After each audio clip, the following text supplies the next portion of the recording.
Welcome to Step 2. You have just finished Step 1, and now you are ready for Step 2. We will start by talking about sampling designs and sampling frames. That is, how to select the households you will survey. In the next video, we will get into how to choose sample sizes. Suppose we want to know the child labor prevalence in our population of interest, but it is too expensive to survey all households. So we survey a sample, shown here in blue.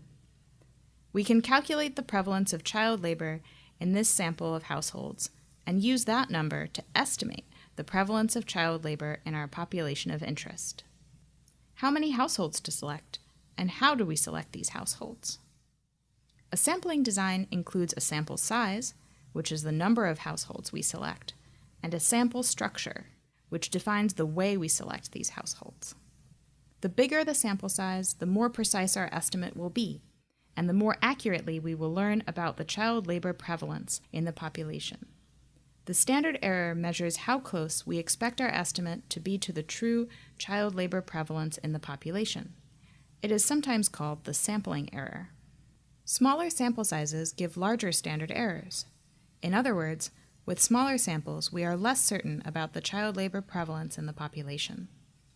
Here is a different sample structure where we select households in groups. The sample structure also affects the standard error. We will talk more about this soon. We want all households to have the same chance to be in the sample, so that the sample looks like the population.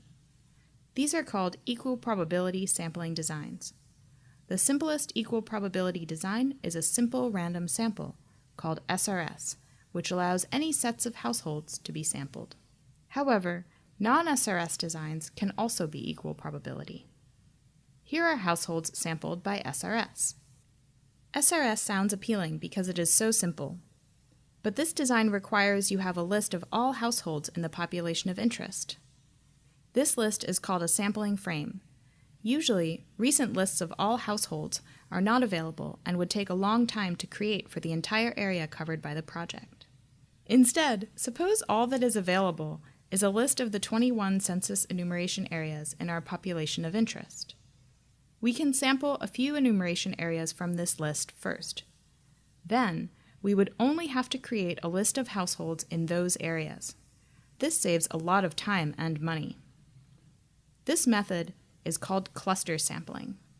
In our example, enumeration areas are the clusters. They are also called primary sampling units, or PSUs, because they are the first things we sample. The first stage of sampling is to sample the clusters. Then, we list all the households in those clusters. The second stage of sampling is to sample some households from the sampled clusters. Notice that the enumerators will only have to travel to the sampled clusters, reducing travel. This basic sampling design is called two-stage cluster sampling. It is not a simple random sample, or SRS, because we select clusters before we select households. But it can be equal probability, meaning that all households have the same chance of being selected for the sample. The sample size template will help you choose sample sizes to make this design equal probability. We will show you how to do this in the next video. Let's go back to stage 1, where we sampled clusters, or PSUs. What if we got unlucky and selected these clusters? This would be bad, because our sample does not look like the population. We are missing households from District C and have too many from District A. Instead, we might want to take separate samples in each district. This is called stratified sampling. In our example, districts are the strata.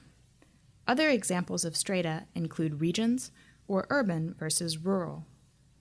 The sample size template, which we will discuss in the next video, will help you choose sample sizes in each stratum to make this design equal probability.